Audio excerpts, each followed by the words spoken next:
I'm a proud graduate of Wilson High School in Florence, South Carolina. Now, Wilson, home of the Tigers, is in a lower income area of Florence, where the average household makes only $36,000 a year.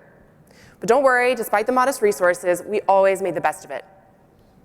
Now, when I was growing up, getting to school meant a long drive through farmland, forests, and modest neighborhoods to get to school. But when I go back now, things are starting to look different. And the biggest change is happening right across the street from Wilson High, where this sign has recently appeared, announcing a $3 billion lithium-ion EV battery manufacturing plant that's coming to Florence.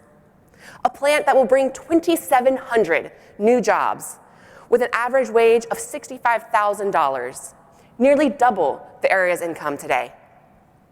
This investment is transformational for Florence, a region once dubbed the corridor of shame because of a struggling education system. Now Florence is going to be home to a world-class battery plant. It's incredible. And these types of industrial investments are happening all across the US. And along with data center development to power AI and electrification of our buildings and cars, these investments are driving American economic growth and American innovation. But they're also driving a rapid increase in demand for electricity. In the Carolinas, Duke Energy increased its 2030 load growth forecast 8-fold in the span of just 2 years, from 2022 to 2024, because of all the manufacturing coming to the region. Nationwide, we're seeing similar rates of growth in many regions, with total US electricity demand expected to grow by 10 to 20% by the early 2030s. Now, this growth is exciting. It's bringing a lot of opportunity, but it's also putting a lot of pressure on our electric grid. In particular, it's putting pressure on our transmission and distribution system that we rely on to bring power from where it's generated to where it's needed. And without sufficient grid capacity, communities across the US are at risk of losing out on transformative economic development opportunities like Florence's battery plant.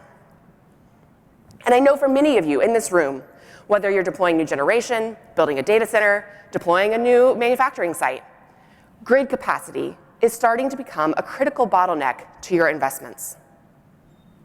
But there is some good news.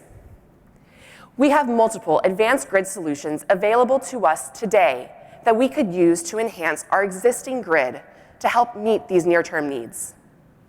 Now, I want to be very clear. We still critically need new transmission lines. But it can take a decade right now to get those built. And while there's important work working to address that timeline, demand growth isn't going to wait. But we have available advanced grid solutions to deploy on the existing grid to be that near-term bridge while new transmission is built out for the long term.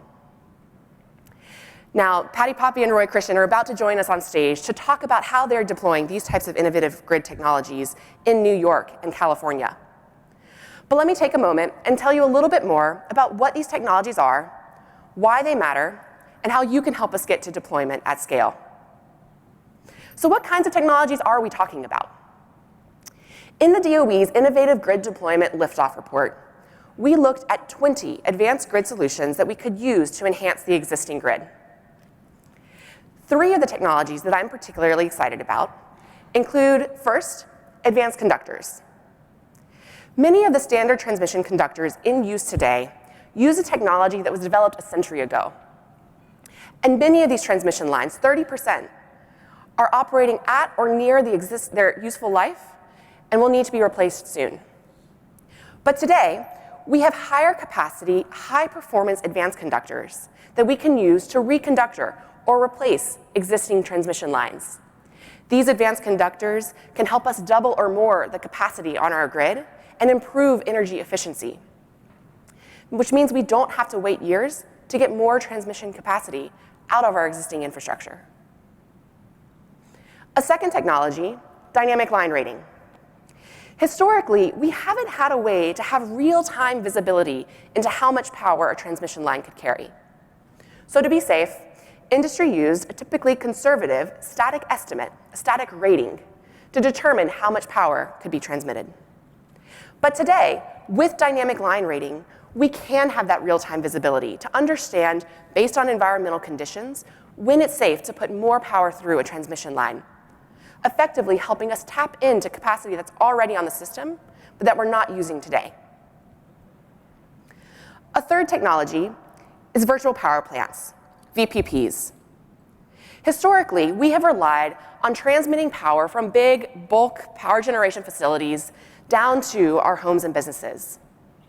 But today, we have hundreds of thousands, millions of distributed energy resources, like home batteries or smart thermostats, that we could aggregate into a virtual power plant to provide power back to the grid or to shift and shape energy demand as we need. And VPPs are such an important opportunity, we have an entire Liftoff report dedicated specifically to look at this solution.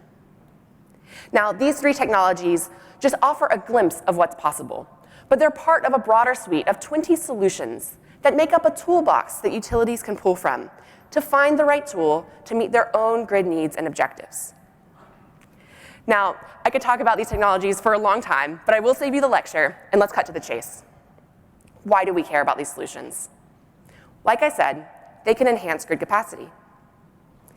If these technologies were deployed at scale in the right places across our grid, they could unlock upwards of 20 to 100 gigawatts of additional system capacity. That's up to 15% more than US electricity peak demand today, and on the order of magnitude of the growth that we're expecting to see in the next few years. And that's just when you think about these technologies individually. So think about stacking them up and deploying them in combination across the grid. The potential impact could be even greater. Beyond capacity, these solutions also help enhance grid reliability and resilience, helping us avoid wildfire risks, or better respond to or entirely avoid potential grid outages. And importantly, they help us maximize our investment impact. Many of these solutions are significantly lower cost than conventional alternatives. Dynamic line rating, for example, can be less than 5% the cost of a conventional hardware upgrade. With so much investment needing to go into to modernize and expand our grid, making sure that we are getting the biggest bang for our buck with deployment of these lower cost solutions is critical to get more value out of the grid that we've already paid for. And importantly, to free up our limited capital budgets to continue investing in other upgrades and expansions elsewhere. So if these technologies are so great, Louise, why aren't they being deployed today? Well, they are. Several of these technologies have started to be deployed in the US, and many more broadly overseas. But we haven't quite gotten to adoption at scale. We haven't gotten to liftoff. Liftoff will happen when these advanced grid solutions are treated as equal options alongside conventional alternatives and grid operators and regulators' operational and planning toolkits.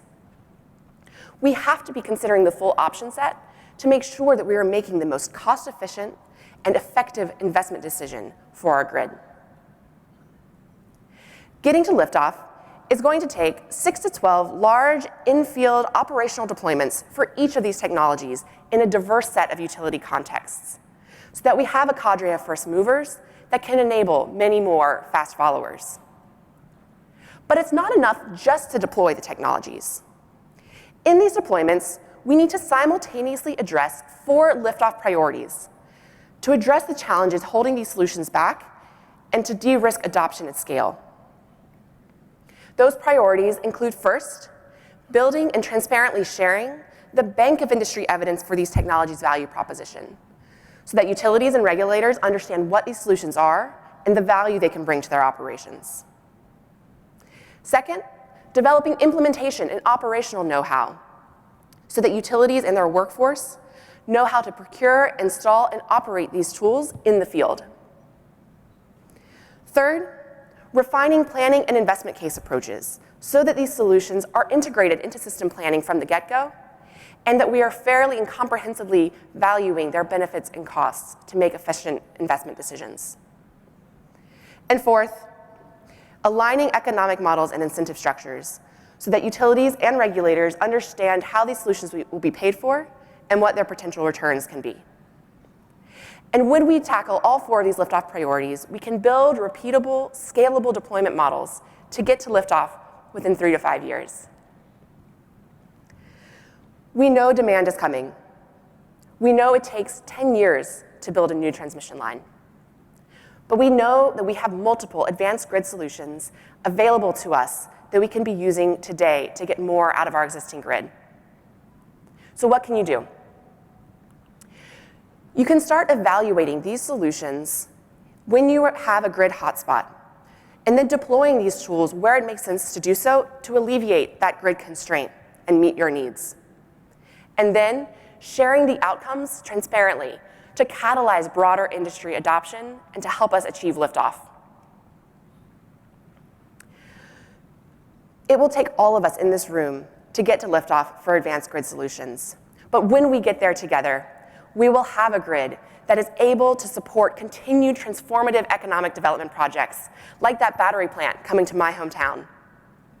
When we get there together, we will have a better grid that can power the future for all Americans. Thank you, and go Tigers!